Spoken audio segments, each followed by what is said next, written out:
Thank you. So my name's David Eddy. I'm the Colorado Site Director for the Boeing Company here. We predominantly do the defense side as well as some commercial side that you're probably more familiar with. Most time when we talk about Boeing, people immediately go to the airlines, and yes, we do some of that. Our largest contingent of employees here is the Jeppesen product line, which is responsible for all the flight planning.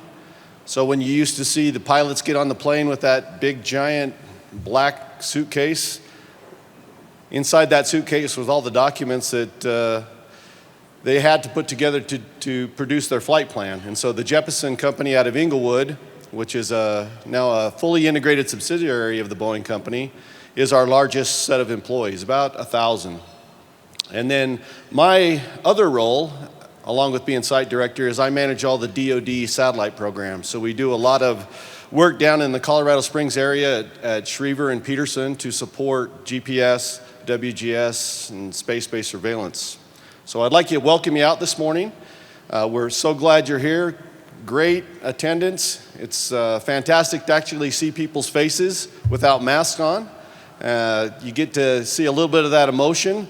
I know in some of my other roles in talking to educators, one of the feedback I've gotten, especially from elementary school teachers, is they've really gone a couple of years with kids now and not being able to see their face and see them smile and see them the light go on when they're learning about the things that they find important. So it's great to see all of you here, and hope to meet each of you afterwards if you'd like to talk about Cobart and some of the things that we're doing going forward. So with respect to Cobart, we're a public policy organization. We essentially are comprised of a bunch of executives from across the board, a very diverse board. Again, I'm in the aerospace industry, but as you'll see, and I introduced some of our board members, we have a very diverse board that represents the state of Colorado. We're all about engaging elected leaders, business and nonprofit leaders, and other strategic allies to improve the business climate by unapologetically amplifying the voice of business. We are also a state region of the national organization, which is the National Business Roundtable, and they're based out of Washington, D.C. The Business Roundtable is association of chief executive officers leading U.S. companies at the national level. So I'd like to do a couple introductions. We'll go through these fairly quickly. We have our board members here. So we'd like to thank them. Matt Adrian. Matt, are you here?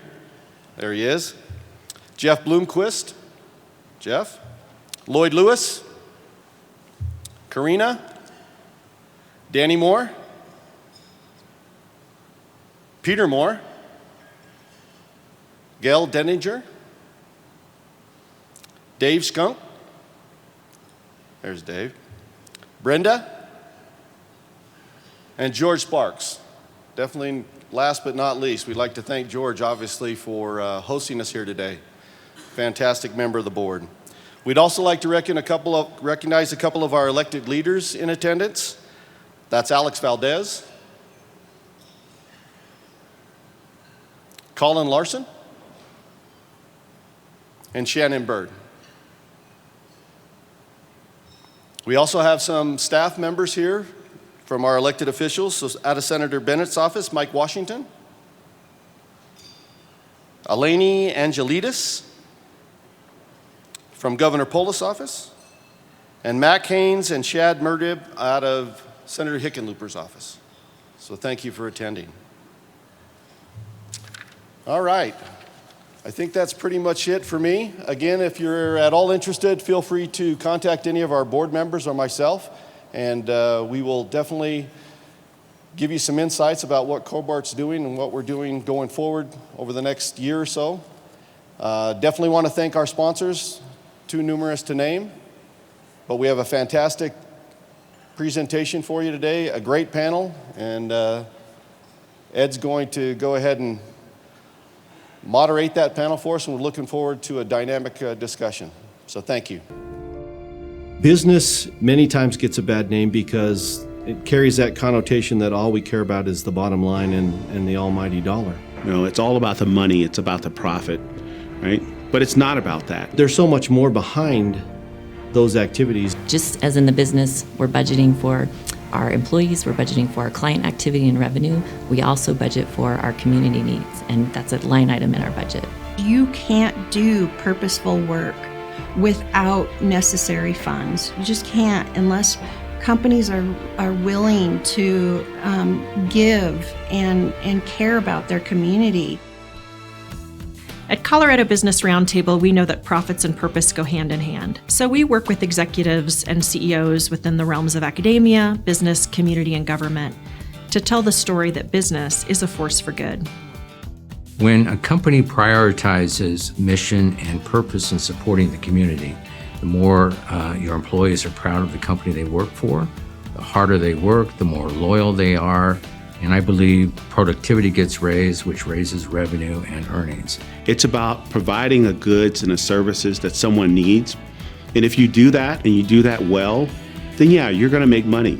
But making money is not a bad thing because you help enable so much growth in your community. So in addition to running a very strong business and all of the employment we do, we are one of the largest social enterprises in Colorado, which is a business that drives profits to support a charitable mission. You look at every single dollar made by business, how that dollar then returns to the community. At soccer leagues, at soccer sponsorship, football games, basketball games. We have a lot of great giving stories. A lot of them revolve around our at-risk youth and at-risk adult programs that we work with. Just seeing that life transformation of somebody that had made really poor decisions in the past and have had challenges in supporting themselves, and now going through these charity programs are standalone, they own a home, they own a vehicle, they're self-sufficient, they have families, children, and just seeing that full change happen has been really rewarding. As you can well imagine, being a company of engineers, STEM is very important to the Boeing company. Our employees volunteering to work in software coding down at the elementary school level, robotics programs at elementary, middle, and high school levels. It makes sense that we devote not only resources, but our employees' time. We're involved with our communities. I would say each of our clients bring a different aspect to our culture, and we feel that it's important to give back to them because we really see it as a partnership between G5 and our clients to give back to their communities as well. The more we gave, the more people got involved. And it really showed just that how important it was for us as a business to be connected to community. I know that it takes all of us to move people forward. And I know that because my dad was a first-generation college student who really came from nothing. And yet through the assistance and help of others, he got his college degree, married my mom, and became part of the American dream where we have more than enough and are able to share and contribute and help others. I looked around and thought about the idea of a Latino brewery, and I brought that home to Tamil. We talked about it, and we continued to develop it. Yeah, the first thing that I said is, are you crazy? And then I said, it's not going to be only about the product. It's going to be about community and culture. We're a platform for all of these different art forms at Raíces. It's a wonderful opportunity for us to be able to contribute to our community by using our own project as a vehicle for others to succeed as well. Companies that are coming in and filling backpacks for kids in need, and you see them laughing, you see them doing our cheer, you see them really getting behind it, and you see the synergy that's really built around that team. When they get to go on a field trip and help children in need, it really does make a difference for that company. Because of Colorado Business, we've been able to change the lives of over 350,000 children in need. The Colorado Business Roundtable convenes bipartisan leaders from all areas and sectors of industry, business, government. We come together to really look out for the best of Colorado and to drive business so that Colorado is successful, sustainable, now and into the future. So I see Cobart really much less concerned about squabbling over the political climate here in the state of Colorado and much more focused on what's good for the state of Colorado from a business standpoint. I joined the Business Roundtable because of the importance of business in Colorado. Business creates employment. Business creates important services and products. And the Roundtable and their support of the business community, I think, is just top notch. But in addition, the Roundtable has a philosophy of profits and purpose, of running strong businesses, but also helping the community. And I just think that makes a real difference for the state. I appreciate the Colorado Business Roundtable in that they're gathering employers and representing all the different business verticals and representing the majority of our employees in the state, looking at how we can make our state healthy, business thriving, but a big piece of that is how all those businesses show up in the community and how they give back. Profits and purpose go hand in hand. We know that when Colorado has a thriving economy and the business sector is strong, it also affects corporations' ability to donate to nonprofits and employees' ability to lean in more in their own personal contributions and their time. We hope that you'll join us at Colorado Business Roundtable, and we invite you to get involved.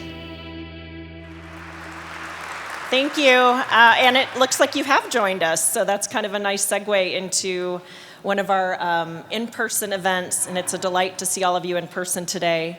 My name is Debbie Brown. I'm the president of Colorado Business Roundtable, and we're excited to take a little bit of a twist on our typical View from the Top event, where we bring in large Colorado CEOs to talk about challenges. And this year we're talking about profits and purpose, and have invited some of Colorado's leading nonprofit CEOs to talk about this important topic. As you can tell, we're pro-business, that's in our name, and we understand the need for jobs in Colorado and the importance that business plays to our economy.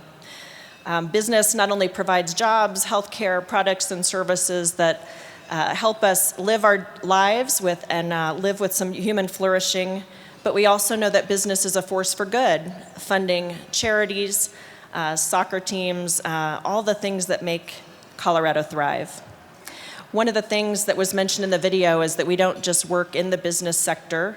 We're known for convening and collaborating with the ABCG, which was coined by our founder, Gail Denninger, academia, business, community, and government, because we know that when we all work together, we're stronger, and we come up with solutions that are better. The three policy areas that we work on are creating a competitiveness agenda, reimagining tomorrow's workforce, and supporting a future-forward infrastructure. And we do that with a variety of initiatives, including a Faces of Business campaign, which highlights businessmen and women throughout Colorado from a variety of different backgrounds and industries. And we've also worked on some road to recovery initiatives to make sure that Colorado is coming out of the COVID pandemic stronger than ever. In 2019, the National Business Roundtable made news by restating the purpose of a corporation to include stakeholders, not just shareholders. And we would say that modern companies have been operating in this realm for quite some time. So solely focusing on the interests of primary shareholders, they talked about the importance of customers, partners, and the community, and the fact that businesses budget for philanthropic needs and also partner with community organizations. But we all know that the value of a job is critical, especially in times like these when some businesses have had to shut down or limit employees' opportunities. And as we recharge and rehire as an employer sector, know that the employer sector has our full support in making sure they're able to offer the jobs that are needed for economic prosperity and self-sufficiency. What was interesting to me as we're talking about the nonprofit sector today was how big of a contributor they are to our economy. Not only do they provide essential services and some of the services that make our lives more interesting and more joyful, there are 23,000 plus nonprofits in Colorado, generating 333,000 jobs in Colorado. And they have a big portion of our Colorado GDP, which is about $40 billion. So they're a job generator, as well as providing these essential services. And what we'll hear from today from some of our Colorado nonprofit leaders is how they had some unique challenges, perhaps, in terms of how they were squeezed perhaps in their fundraising capabilities. Some of them, couldn't sell tickets as COVID shut down that opportunity, and in some ways expanded the need for people that they serve, and we'll hear some of that today as well. So I'm excited to introduce now Ed Sealover, who's the senior business reporter for the Denver Business Journal. We've had this partnership with the DBJ for quite some time, and with Ed in particular, and he's going to come up and introduce our panel, and then we'll get rolling. So come on up, Ed. Thank you.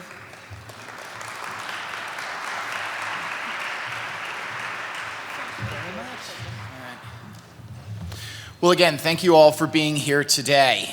It's good, as Dave mentioned, not only to see everyone back in person, but to be able to converse in person, to be able to discuss things, to be able to get everyone on a stage at one point where we're listening and talking back and forth. And I hope that's what today is going to be, a conversation between the 5 professionals up here that'll spur a lot of things in your mind as well.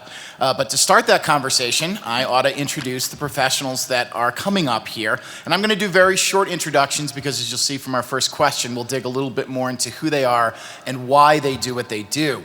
But I'd like to call up George Sparks, who is the president and CEO of the Denver Museum of Nature and Science, and theoretically our host today. As well as Dave Schunk, the president and CEO of Volunteers of America, Colorado. And Sue Glass, the president and CEO of the YMCA of Metropolitan Denver. Michelle C. Whitten, the president and CEO of the Global Down Syndrome Foundation. And last but not least, Janice Sinden, the president and CEO of the Denver Center for the Performing Arts.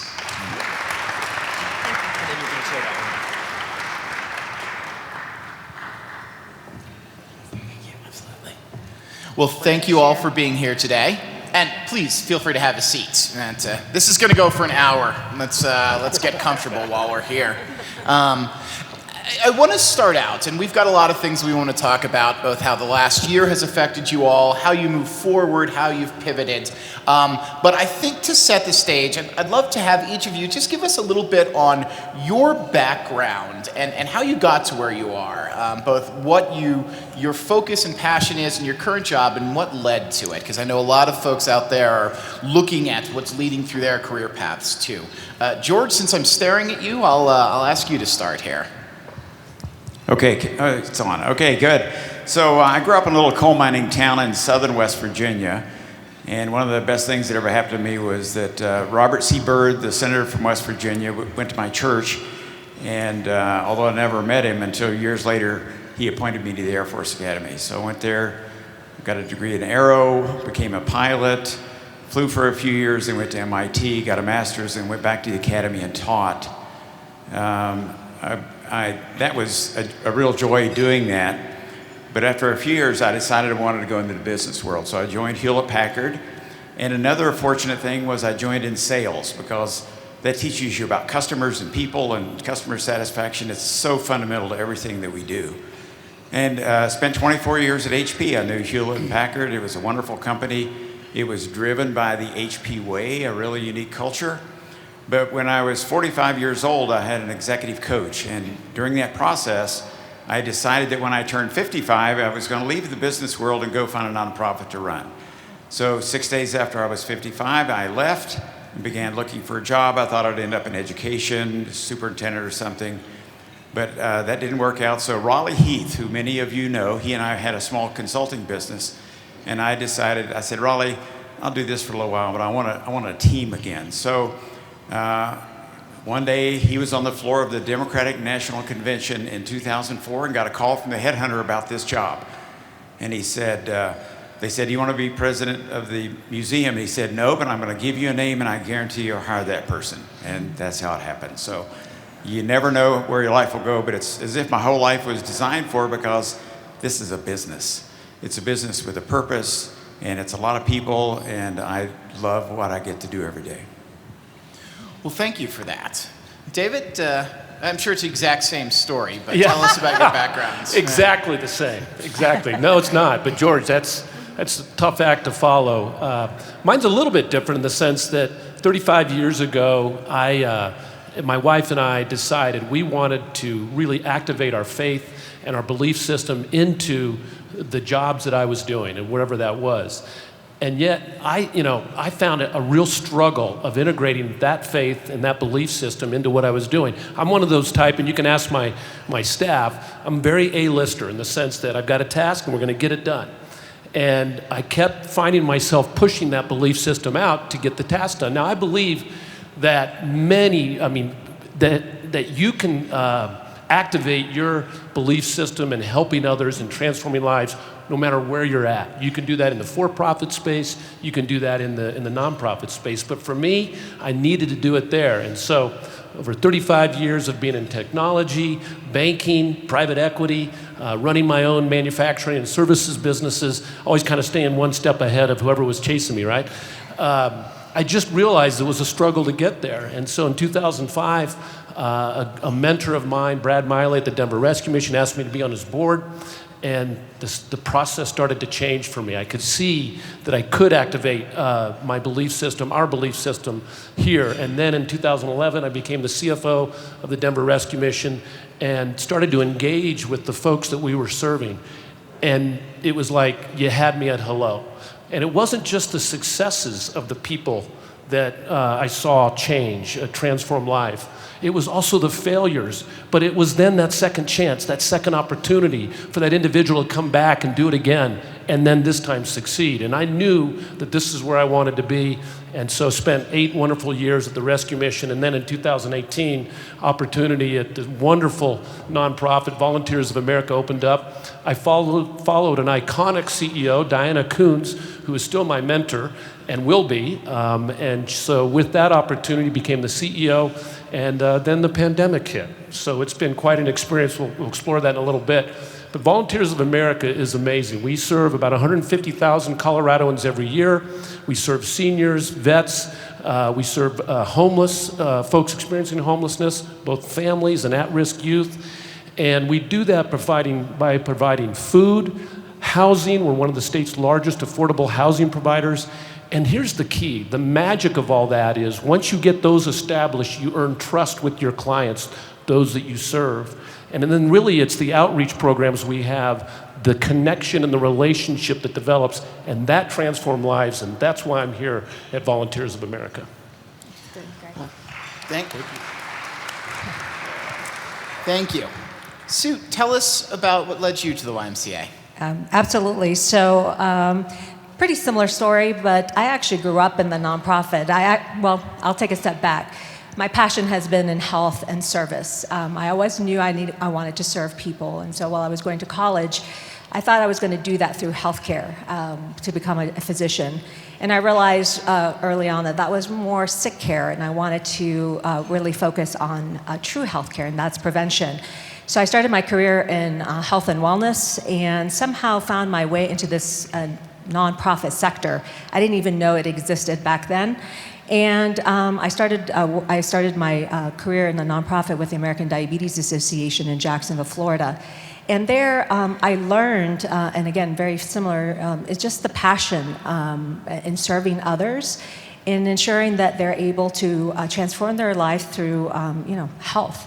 And so that really became my catalyst, and I quickly learned that without a mission, or without money, there is no mission, and without mission, there is no money. And so very quickly moved into this idea of I could really affect change, and I needed to raise money to be able to do that. So I went from being a program manager at the American Diabetes Association into fundraising, because I really had a keen understanding of the interdependence of those two things together. And then became an executive director at a very young age, at the age of 27.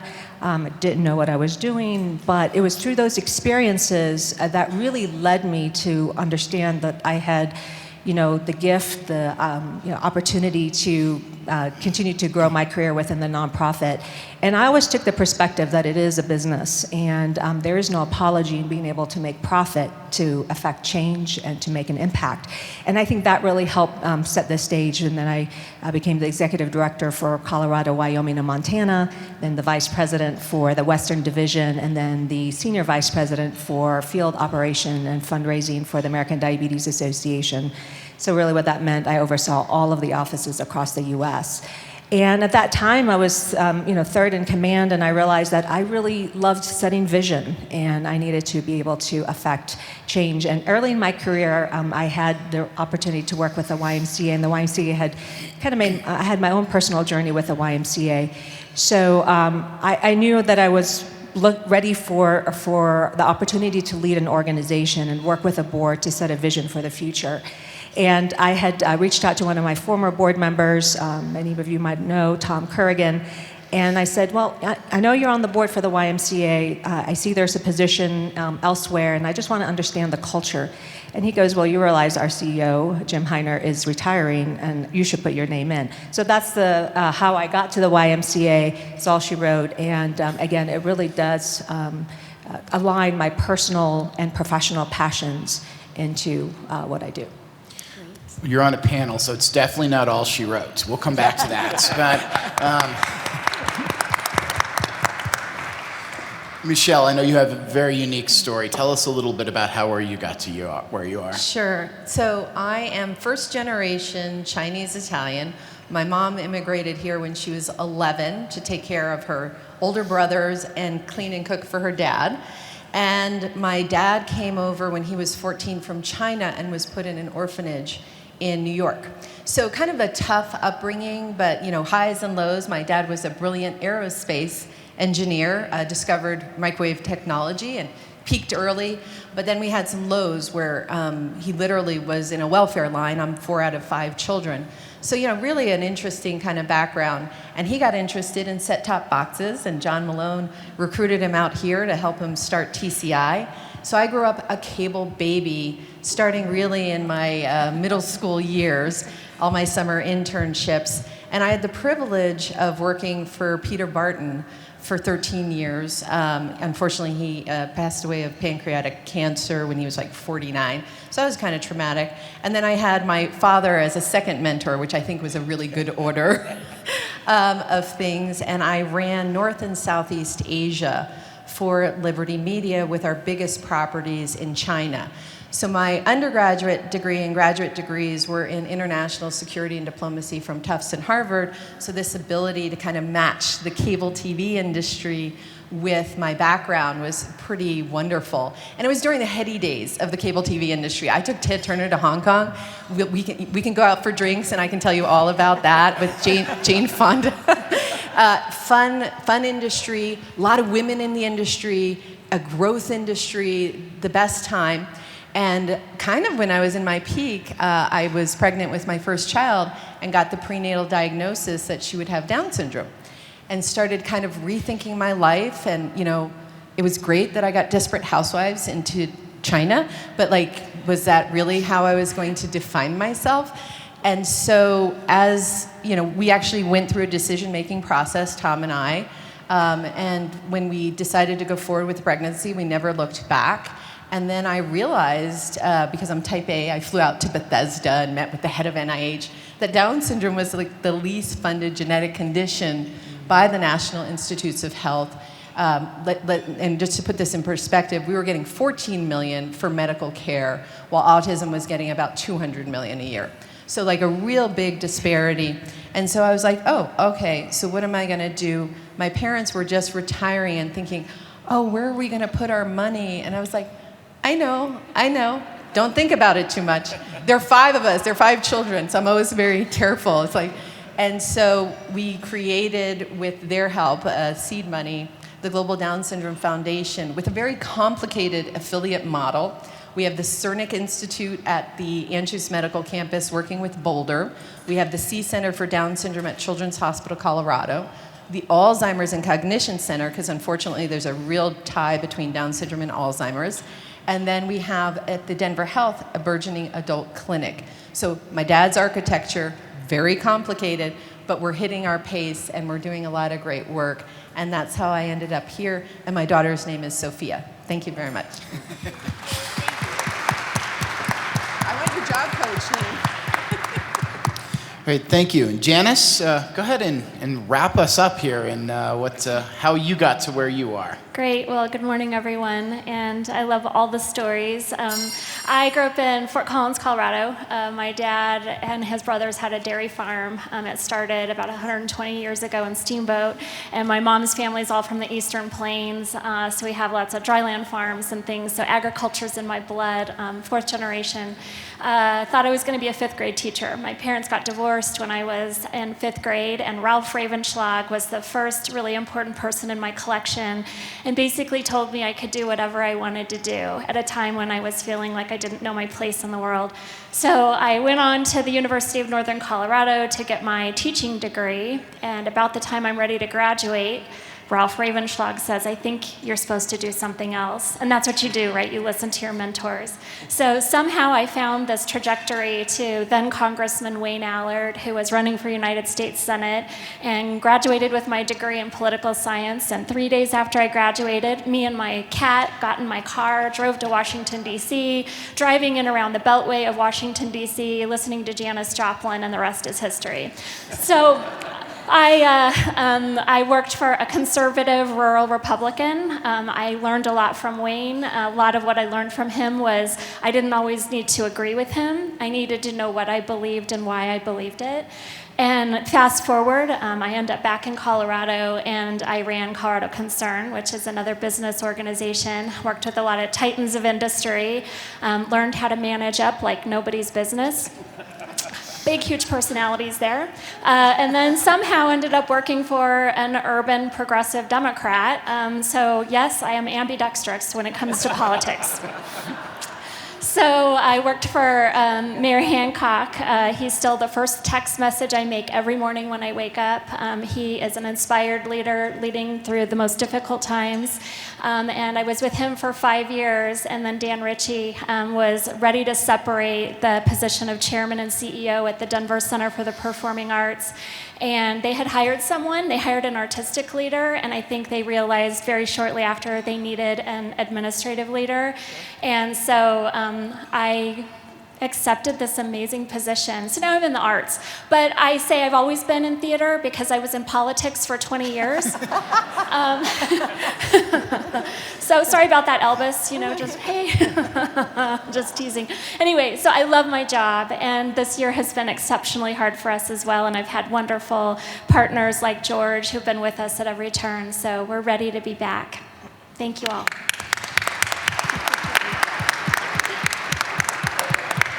Well, thank you all. I wanted everyone to tell their story, not only because they're both fascinating and inspiring, but because I'm pretty sure there was something in every one of those, in one of those stories, that really touched on where you are in your careers too.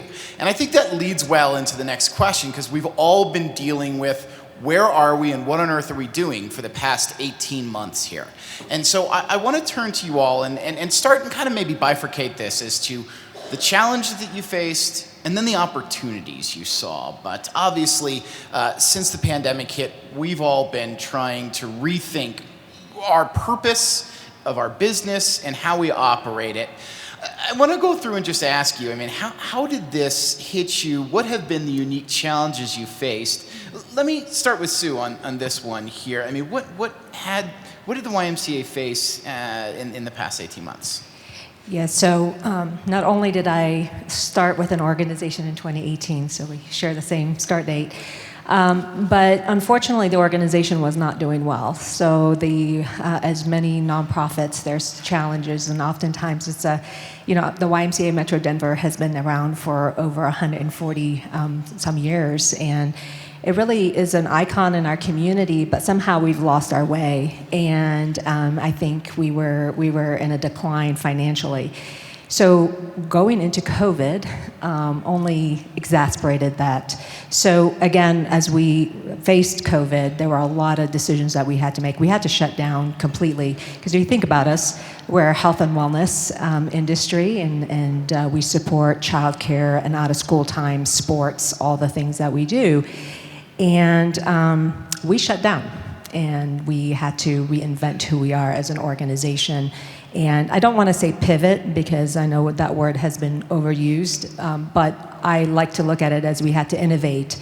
And that was, ironically enough, when I came in and we did our strategic planning process, we updated our values to include innovation, and we had to use that during COVID.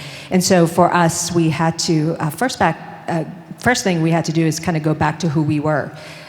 When we were founded, we were really about being in the community, serving the community, and helping during crisis. So we actually went back to our roots and looked at the opportunity of how we can serve Colorado during this crisis. So we transformed our centers to emergency childcare. We partnered with the state of Colorado, became the largest provider of emergency childcare for frontline workers as well as essential workers. And so that was a big thing for us. We also understood that we served a lot of families who did not have the means. We knew because we were caring for their children during the school year and knew that they were already challenged with food, and so we knew food insecurity was going to be a huge issue. So we then stood up a food distribution, working with the Food Bank of the Rockies, and understanding that this is something that we needed to do, and realized that really quickly that needs to continue beyond COVID, and has now become part of our overall strategic direction. And then looking at blood drives and how we could help support blood banks and coming into our facilities to do that, as well as reaching out to the most vulnerable population, the senior population that we served during this time, and seeing if they were okay, if we can deliver items for them, food and what have you. So we took something, again, going into this crisis where we were financially depressed, we were going through change management at that time, but really using it as an impetus for us to redefine who we are, and rebrand who we are, and really help people understand that we're beyond a swim and gym. And that was really the big focus for us. Fascinating. And again, I'm going to come back and talk more about where you go going forward, but I want to kind of go through some of the individual challenges. You mentioned having to shut down Janice. I know that your organization was in a brutal position of having to shut down with no audiences. How did you deal with this last year? Well, I cried a lot. Not going to lie. It was an emotional time. I mean, one of the things I love about what George and I do is being in the arts and culture space is we bring people together, often folks that have never met, perfect strangers, share a space, often an armrest, listening to a story. We bring entertainment, we bring stories, we bring community together. And on March 13th, we shut down as well, just like Sue did. We eliminated 40 positions, we furloughed 130 staff, and we ended about 100 contracts. So we went from about 300 folks to 35 overnight. We also had to cancel about 40 shows that we had coming through our 8 theaters, and so it was really hard. But the bright light, and I think we all can speak to this, is how important board service is. I was, the Friday we shut down, Sunday I'm out for a walk. Navin Demond, our finance chair, and Martin Semple, my board chair, call me. It's windy, I'm walking, I have my earbuds in, and they're like, we've got you. We're going to do this together. We're going to ask a lot of tough questions, but we're going to be fine, right? And that's what community does. And then that followed with a recovery fund where the community, all of you, and many of our ticket holders said, keep our money. We want you to be back. We'll be back with you. And then we launched a recovery plan. And so we're just getting into that. We've announced a 30-show season. We'll open our doors on October 7th, but it will have been 20 months without a show on our stages. And so we've missed our audience, we've missed our artists, but I believe in resiliency, and I was born with a lot of serotonin, so I wake up in the morning and I'm like, we've got this, we're gonna do it, it's gonna be okay, and thanks to the federal government, the state government, the local government, the philanthropic community, we put programs together. We carried benefits for our furloughed employees. It's a global pandemic. We needed to take care of their bodies and their minds, and our board said the most important thing we can do is carry benefits. So it's been tough, but we'll be okay. And George, I know your shutdown wasn't nearly as long here, but running any kind of attraction like this requires large crowds to make the budget you have. Tell me what it was like as you had to not to use the overused word pivot, but how you had to look at how you got back up and ran a place with capacity restrictions and how you thought through that. Yeah, so we shut down for 100 days. Turns out in 1918 we shut down for 60 days. That was on the second wave. We caught it on the first wave this time. So, but it was, everybody continued to work. We did have to downsize a little bit, some retirements, some furloughs, a very few layoffs. But everybody pulled together to try to keep this place going. 100 days later, we opened back up with masking restrictions. Turned out the hardest part of all of that was the public hates wearing masks. And our staff had to deal with a lot of folks who, one or two people got physically accosted, lots of glares and things like that. Why do I have to wear my mask? But we made it through that. And once the vaccines came out, it became much, much easier because we didn't have to become the enforcers. We require crowds here, but our job is to serve people. So we moved to providing virtual experiences. We did 400,000 people got virtual experiences. So every program that would have been here, we turned it into a virtual program. We also have an Institute for Science and Policy, and we partnered with the Colorado School of Public Health to do COVID webinars. And we did 31 COVID webinars that included national and international speakers, and those webinars reached 140,000 people. So it was a real contribution to the science of COVID as well as just the science of the museum. Dave, let me turn to you because I know that in addition to regular operations being hit, the idea that you rely on volunteers had to be hit pretty hard too. Tell me what you had to go through early on in the pandemic. Yeah, thank you. And it's I'm a little bit hesitant to talk about it because the situation that developed for us was a little different than my companions up here, and my heart goes out for the decisions they had to make. At first, we thought it was going to be the same thing. We thought, okay, we need to look at some contingency plans, and we did that as a team. But quickly we saw the heart and the soul of Colorado and stepped forward, and also our government partners, they stepped forward. And pretty soon we had a different challenge, and compared to the challenge that these folks encountered, like I said, I'm a little bit humbled by it. I've been in those situations before in the for-profit world, but we didn't have to lay off anybody. In fact, our challenge is exactly, Ed, what you're just referring to, is suddenly the demand was great. We're deemed an essential business. One of our facilities, our family motel on Colfax, is determined to be ground zero for anyone in homelessness in the Denver area that is getting a positive COVID result. Remember, we didn't have vaccines at that point, and so suddenly I see my staff in hazmat suits walking around like, they're on the moon. And so we reacted in a different way, and the challenge we had is many of our volunteers, so we have 400 staff, but we also have 18,000 volunteers.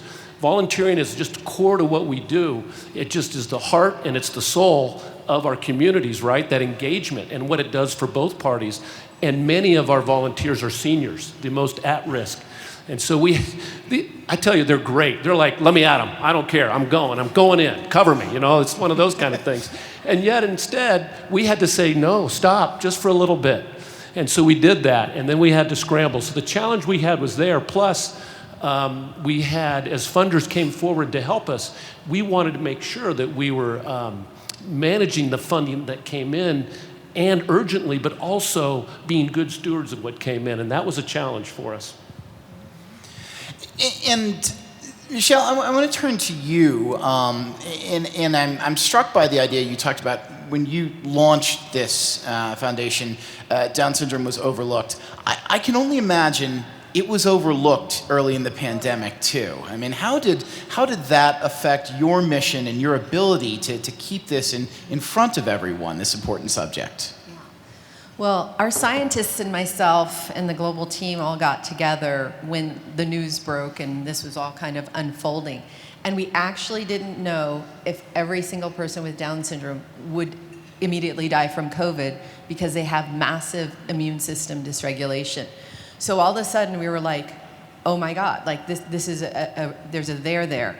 And in fact, the number one comorbidity with death from COVID is a person with Down syndrome 40 or older. So we were getting eviscerated, and you can imagine when we looked at New York and when we looked at Arizona and what was happening in the group homes where people with Down syndrome and other intellectual disabilities were being housed, and they were just being eviscerated. So there were, all of a sudden we're just like, what are we going to do? And we came up with a 6-point plan. And it was really hard. We lost over 500 people that we know of with Down syndrome last year, which is a lot in our community. One of them was actually Lloyd Lewis here in Arc Thrift, fabulous. We worked with them and the chief medical officer of Colorado, and we got the PPE to every single ward of the state with an intellectual disability in group homes and host homes, and we're still doing that to this day. So that was like one thing, so we're like, boom, all right, we're gonna do that. Second, we needed to get the word out and get CDC to actually list Down syndrome as one of the highest risks population for COVID, and that was not easy. And we finally did that, and we did it before the governors were then told to prioritize. So that timing, and we squeaked in December of 2020 to get the CDC to do that. And then we did emergency relief grant. And we've never done that before, to families and small Down syndrome organizations. And we were shocked at the food shortage and the medical care shortages. And adults with Down syndrome, people weren't giving them their food or giving them their medication. So we kind of pivoted on a dime and created this whole program. And even to this day, we're doing some, it's kind of sad, a lot of the grants we're giving are to bury the adult with Down syndrome because they can't afford that. So with all this going on, we weren't raising money as well. So we closed our doors, we canceled our DC event, we went virtual on our Be Beautiful, Be Yourself fashion show. I guess if there's any advantage coming from the cable TV industry is, it was like the best ever. It was like watching a TV show. Everybody was like, was it live? And I was like, no, but thank you for saying that. It was a great show. And we actually had Mike Freeze and Tomago Collins on our board, because we were like, maybe we shouldn't even do the fashion show. And they're like, the hell you're not gonna do the fashion show, and you're gonna double your money. All right, we didn't double the money. That was a little aggressive. But we saved so many lives and we transformed so many lives. But the cost of that to the organization was nothing, because that's what we're here for. On the other hand, we downsized, and we weren't asking for money. I mean, one of the things we reflect on as a group is like, we didn't even ask people for money. So it's not a shock that we came in 30 or 40% less than we would have. So that was a big challenge. We're still working on it today. And thank God that the vaccines are working in people with Down syndrome. And to your point, I get attacked, and I'm put up there with Anthony Fauci, which I'm like, yes, but no. Okay. Well, thank you for sharing the struggles, because I'm sure, again, everybody can relate to what you went through. But let's talk about how this is changing your organizations, both in the immediate future and maybe for the long term, too. Sue, and I'll just go back in the same order here, just so nobody's surprised. But Sue, you talked about readopting or adopting brand new missions, kind of moving away from the gym and swim. Where is that going? Have you gone back to kind of those welcoming in people for recreational? Are you more focused going forward on these new opportunities? Yes, I mean, I think that transformation was occurring even before COVID. Just COVID provided a little bit more impetus for us to do it more quickly.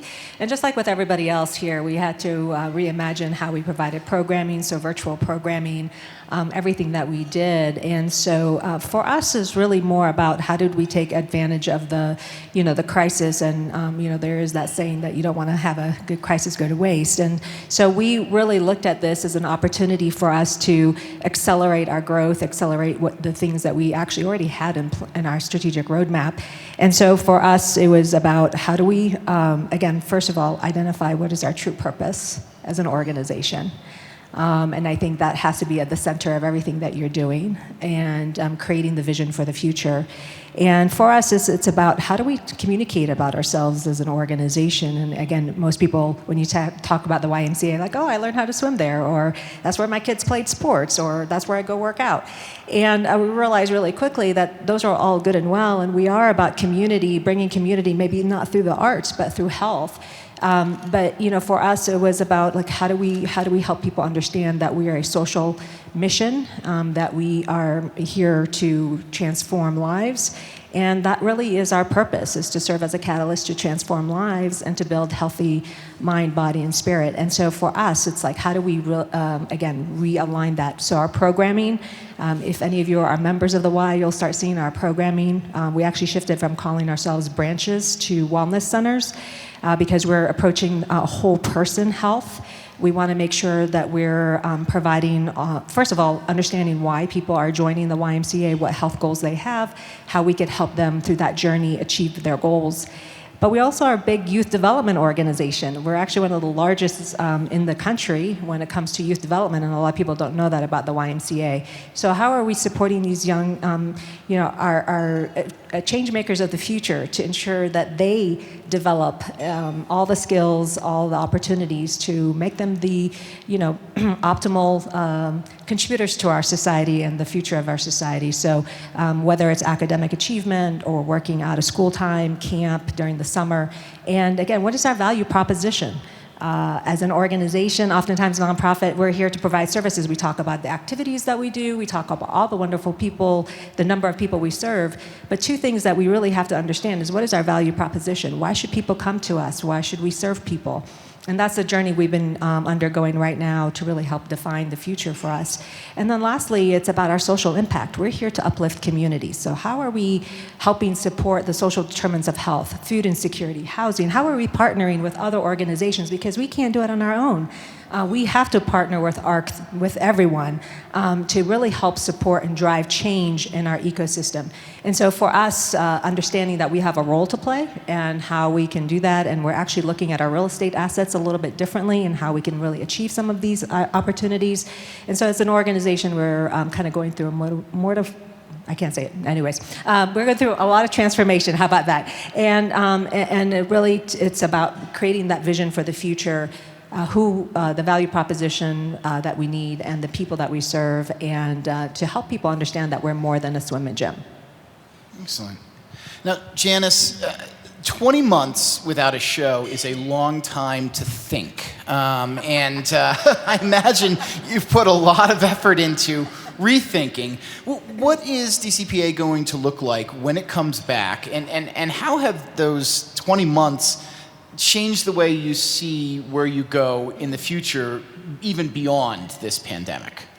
So our mission is to engage and inspire through the transformative power of live theater. And live theater was a really important word for us because we could have easily pivoted to a lot more virtual or recorded and streaming shows, but we knew that wasn't who we were. If I'm at home all winter long by myself in my pajamas, eating ice cream out of the container, I'm gonna watch Netflix before I'm gonna watch a streamed live performance. So we knew that, and so we were really clear, we're not gonna try to be something that we're not. So we really kind of buckled down. The things that we focused on were, but how do we bring the education and engagement to students of all ages? I just say they have to be potty trained on both ends of the spectrum, 3 to 103. You're a student. And then how do we meet you in your living room, your bedroom, a classroom, and how do we keep that engagement and inspiration going, that two-way interaction? So that was a lot of our focus, and I've learned a lot from George about how he doesn't just reach students of all ages. Here in Colorado, he reaches them in Juneau, Alaska, and Salt Lake City, Utah, and so that's the benefit that has come out of this, is we've figured out new ways to reach people all over the place. I don't know that it'll be a huge component of what we do going forward. And then I'll pivot very quickly to, we took a lot of time to look at who we are as an organization, as a company, and how we take care of our people. We learned a lot about balance, right? We learned that people need rest, they need time with family. So we used to have, I mean, we're martyrs, we're like, we work so hard.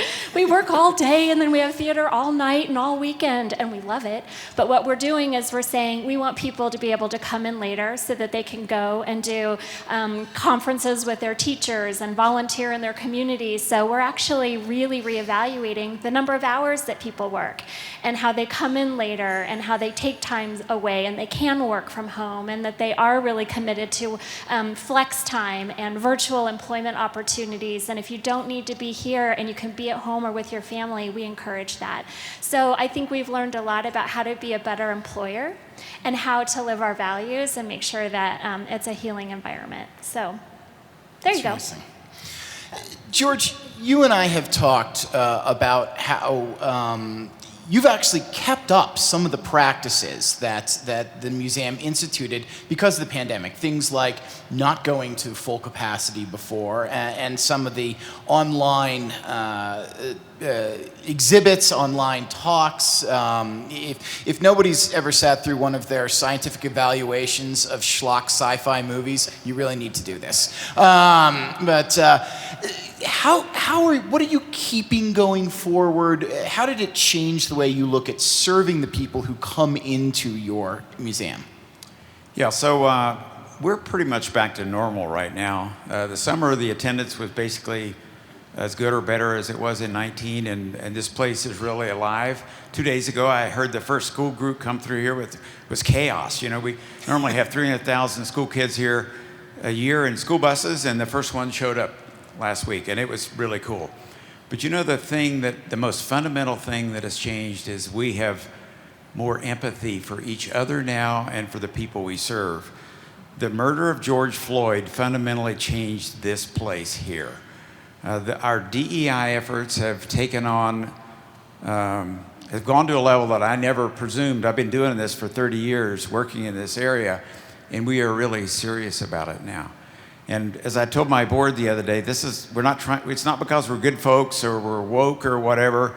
We're doing this because if we want people to work here and we want people to attend here, we're going to have to make this place welcome for everybody, and not just the folks that look like me. And that's the way it's been. I've learned some of the things from our staff about how if you're African American, all of these things that make you feel not welcome here, they're simply not right. And we are going to change the culture here. We are changing the culture here. And hopefully we can figure out how to do it and make this a more welcoming place for everybody. Dave, you talked about how disruptive things were, even as your organization was more needed than ever at the start of the pandemic. Have you gone back to where you were, or did that fundamentally change how you go forward? Yeah, it was a fundamental change for us. I mean, we're a 125-year-old organization, and it was really interesting for me to see, can we change? To use a word that we've all used here, can we pivot? Can we be nimble? And the answer is we learned that we did. When you're faced with this threat that we haven't faced before, it's amazing what you can do. And so in the first place, we did pivot. We have an early childhood education center, again, in the Westwood neighborhood. It's critical for that neighborhood, what that organization does, but it's primarily about education and teaching. And when COVID hit, and all of the education was being shut down, we did not want to leave these kids alone. And so the teachers there, the employees of Volunteers of America said, what can we do? And similar to what you did, Sue, they took, these educators took this education facility and they made it into a food distribution, which was really needed. Food insecurity impacts 1 in 7 Coloradoans, and that's before the pandemic. And so during the pandemic, it only increased, was only exacerbated, and these teachers took it upon themselves to quickly move. That went up to the executive team, and it was interesting. One of the things that we've learned through this crisis has been the deliberations on the things that don't matter don't happen as much anymore. And I think that'll be a lasting change for us. The deliberations and the thinking about the things that do matter, the big rocks, the big ball, if you will, those are the things I think are more focused on than ever. And I think the second thing that would change, that has changed for us, when I came in 3 years ago, I was left with a great situation, and the organization had done wonderfully, but we hadn't kept up in technology. So we have 400 employees located throughout the state in 42 locations, and we were still using, telephones and to communicate, and that's a little difficult. And I can't believe we sat and we noticed Zoom, but we never used it. We just didn't do it, the video conferencing. But it really was a catalyst for us to change in these areas. And then one other area, we were a little bit, shall I say, old-fashioned in the sense of remote work and flex time. And when you look at all the studies from what employees want today, and you guys, someone here mentioned it, they want that. And we were like, well, we're in the people business. We can't do that. But you know what? We learned that we can do that. And so between now teleconferencing and town halls monthly with our employees who just love it, the connection that we have, and then utilizing a new flex time policy and remote policy, which our employees say thank you. The studies show that your employees will stick with you longer if you do this. They will stick with you permanently if you do these kind of things. And we've really implemented those changes. And I think, listen, I don't want another pandemic to come about so we can make catalytic change, but we'll take it, given what happened.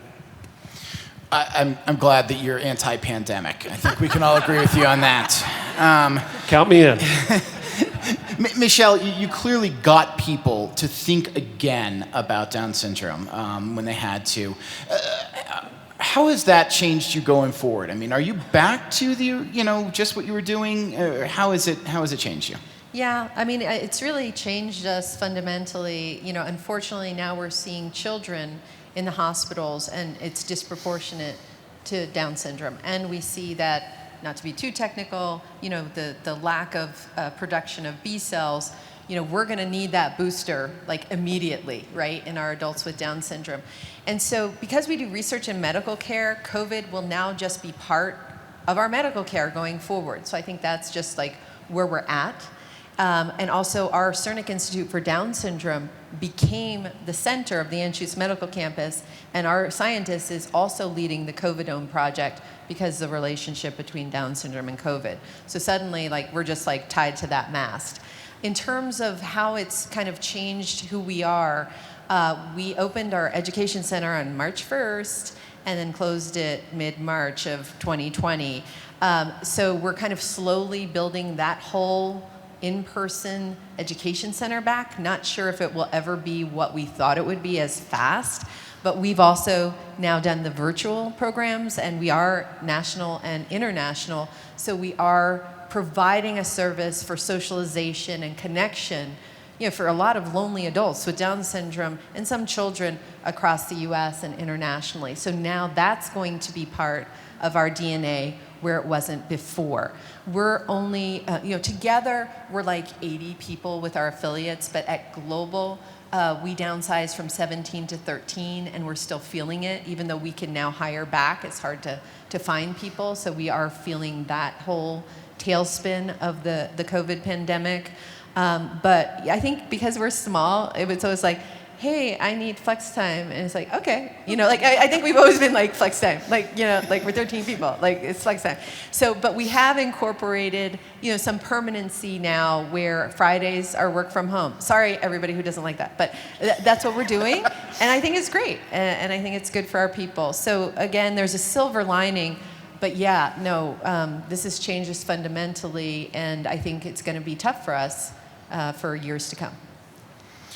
Well, beyond the pandemic, one of the things that happened, actually largely because of the pandemic, is people started to rethink the purpose, whether the purpose of their lives, and we see this great resignation coming up, we see the purpose of their businesses and who they serve. And frankly, yes, we are here to talk about profits and purpose. So I want you all, I know that you all are nonprofits, and many of the people in the audience are for-profits, but I think there's a good lesson on how you incorporate your purpose with what you all said is, we also have to bring in money to stay afloat here.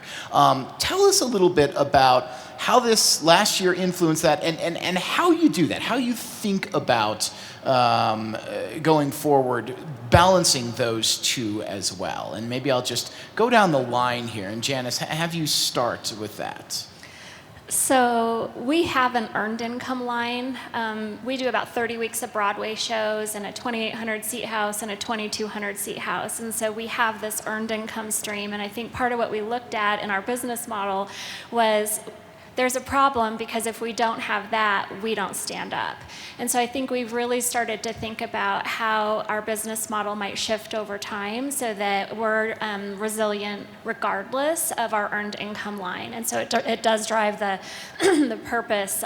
So I think that contributed income has become much more important to us. I mean, we, just like George and the others, we receive SCFD funding, which means that all of you are investing in our success, and we deeply appreciate that. Never in my life would I have thought about how important SCFD is to our resiliency.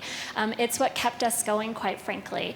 And so that then leads back to what are we doing for community? I mean, and I believe, and I know most of the folks here believe that board service is something also that drives our purpose. If I'm out doing things with Nicole at Epic or the Downtown Denver Partnership or wherever we're doing other work, it helps advance our investment in the sustainability and well-being of community. So beyond our mission of live theater, it's how we show up as leaders in our organization every day, making sure that we're in service to the broader community. So it's kind of a, they'll give back to us. Our contributed income comes from, pro-business folks and philanthropic leaders and that type of thing. So that's a really weird answer.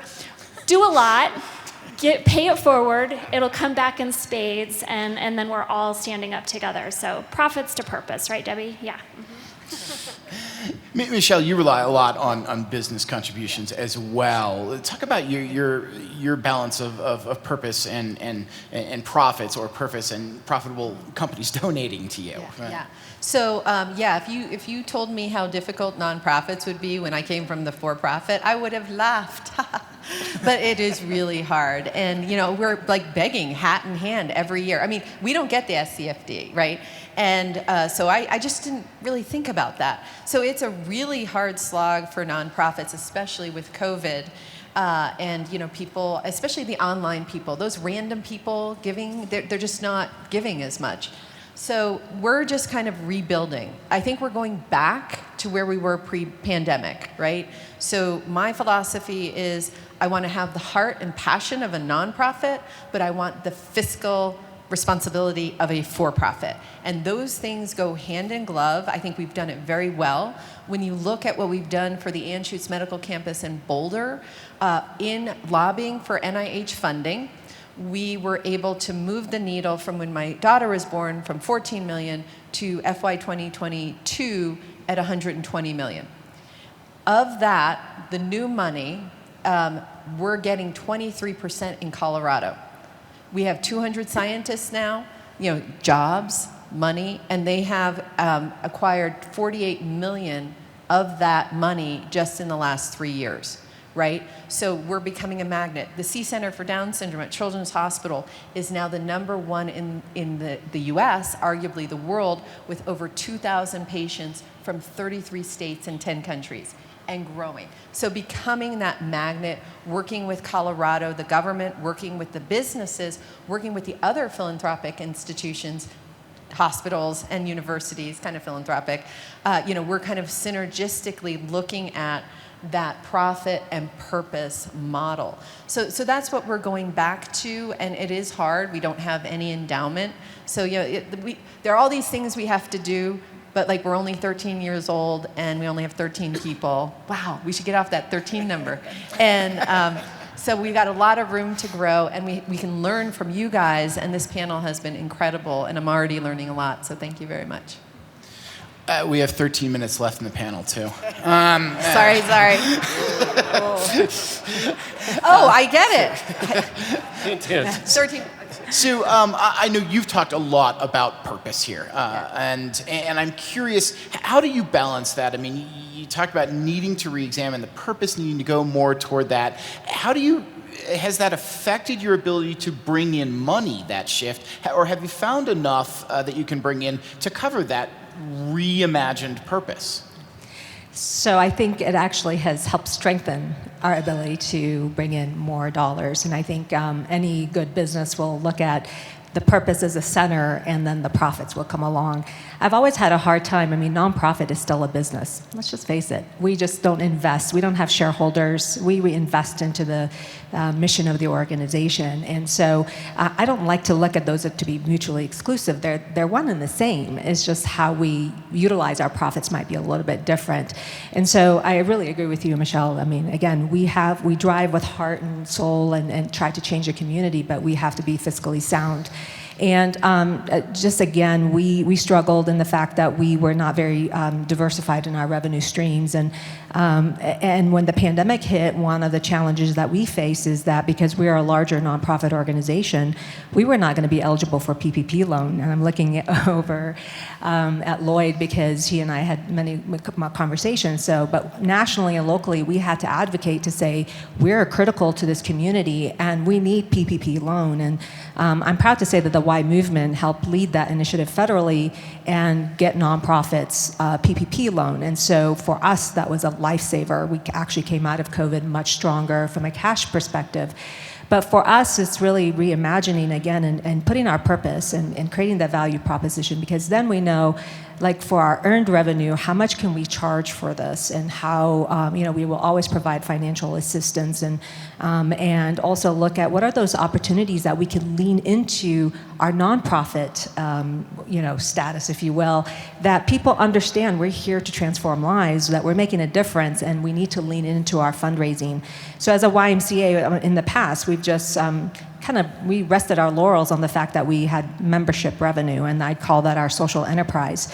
But for our local Y, it was not enough to actually generate. It was not covering its own expenses. So we had to, again, recreate that value proposition. And we're now looking at innovating our membership model a little bit differently to ensure that it really meets the needs of of our community, and we're providing what people want.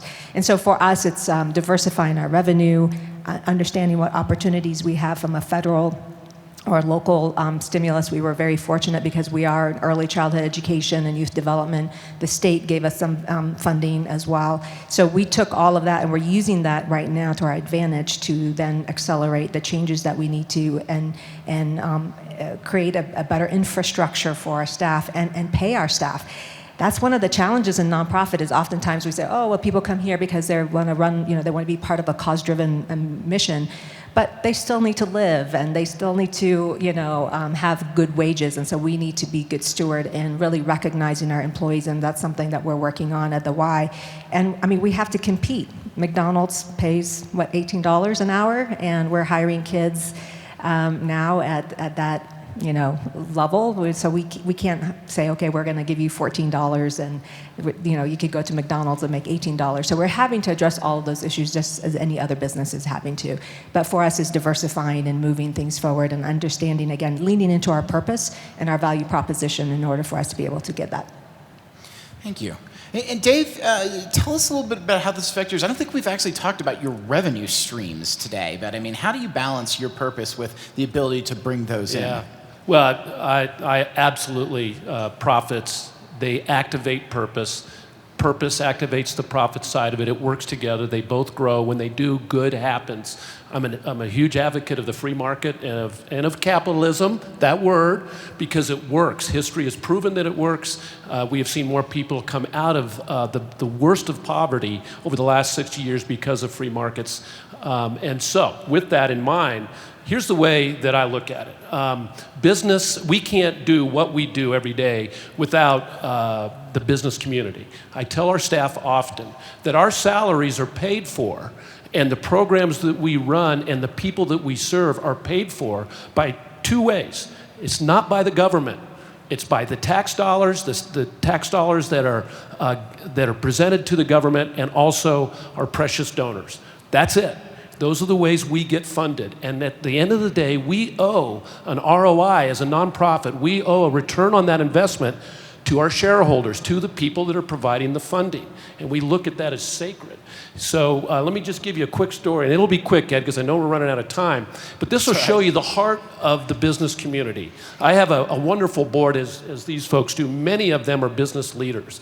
And during the height of the COVID crisis, with our frontline workers up facing it with very little PPE that we could get at the time, we entertained the idea of a COVID pay, an increased premium pay. And I'll never forget the board meeting when I presented that we're going to really go over and above our budget and make a significant investment in this hazard pay, this COVID pay to our employees. And one business leader after the other was like, "Are you sure it's enough, Dave? Dave, are you being a little bit cheap here? I think you need to do more." And I've seen this over and over again. And so as nonprofits, we are an avenue or a way that we can express, or business leaders can express their compassion in their hearts. And it was just such a wonderful thing to see, because I thought I'd see it the other way, like, you know, Dave, you're going over the budget. Oh no, it was the other way. So it's very highly valued for us. Great. And George, in 12 seconds, no, I'm just kidding. Yes. How do you, I mean, you have an interesting model where, I mean, in fact, I don't know if you'd be willing to share how much of your revenue comes from the gate admission here, but I mean, how do you balance that? I mean, especially going forward after all you've been through in the way you view it, what exhibits you're bringing in, how you bring people in, how you welcome people with the greater purpose you have. Well, as I tell people, this is a business. It's no different. We just don't pay taxes. That's literally the only difference. You know, donors are major accounts that I had back at Hewlett Packard. You just treat them and you serve them, and great things happen. So we have a very blended revenue stream. We have SEFD, which makes up about 20%. The gate is about 20%.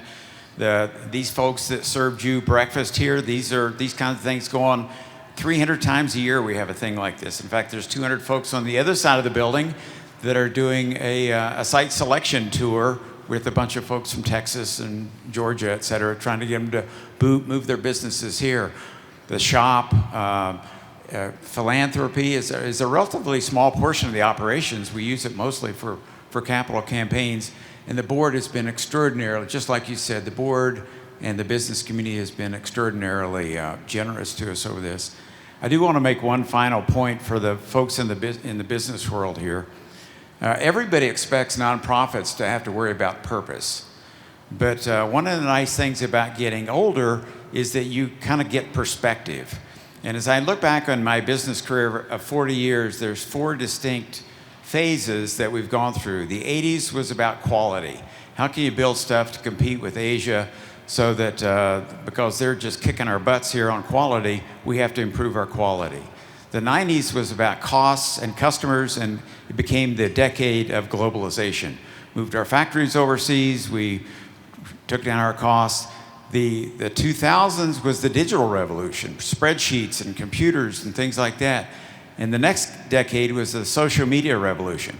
If you're not on social media, you don't have a successful business. And because of the pandemic and the things that have happened the last couple of years, the next decade is going to be about purpose. And half of the folks out there will not work for a company that doesn't have a real purpose other than making a lot of money. They don't really care whether you want to get rich. They want you to serve them and their community.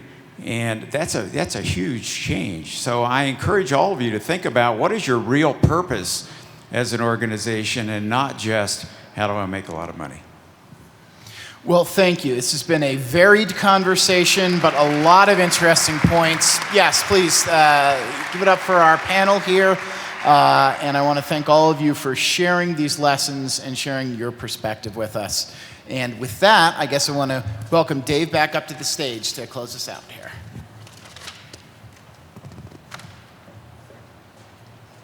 Your name tag is crooked. Yeah, it is crooked. Doesn't it? Well, thank you. I hope you're as humbled as I am as we've heard the stories and the experiences of our panel here. I'm going to let Lloyd really close this out because he epitomizes profit and purpose. But the one takeaway for us, and as chairman of Cobart, I wanted to express my thank you to Debbie Brown and her staff for pulling this all together.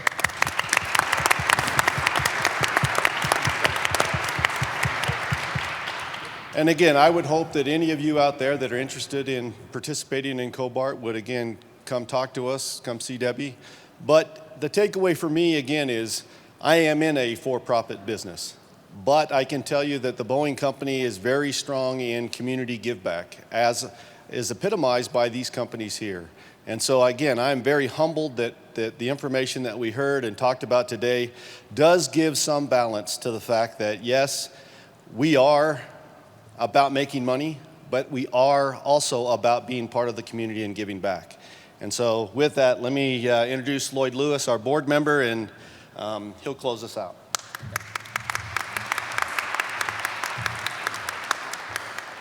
So I want to thank again our wonderful panelists and our great moderator. You guys did just an amazing job. That was just terrific. Let's give them another really big round of applause. So panelists, we are inspired by your great work for Colorado, inspired. Inspired by your business expertise, your focus on growing your organizations. You are all truly friends and mentors in the business community. And I want to say, thank God you weren't competing for my job when I got it, because I wouldn't be up here. I would not be up here. So I'm Lloyd Lewis. I'm in my 16th year as the CEO of the ARC Thrift Stores of Colorado. I was formerly in the private sector as a high-tech CFO. At ARC, we run a business, a social enterprise, to fund advocacy and employment for people with intellectual disabilities. We've tripled revenue and increased profit tenfold during my tenure. My board member likes that. My board member, Michelle, likes that. We run ARC like a business to create funding for the community. And for the for-profit guys out there, I guess because of my master's from Chicago, I use the term EBITDA in our business. And I'm very proud that we have had a $3 billion economic impact in Colorado during my tenure, $3 billion.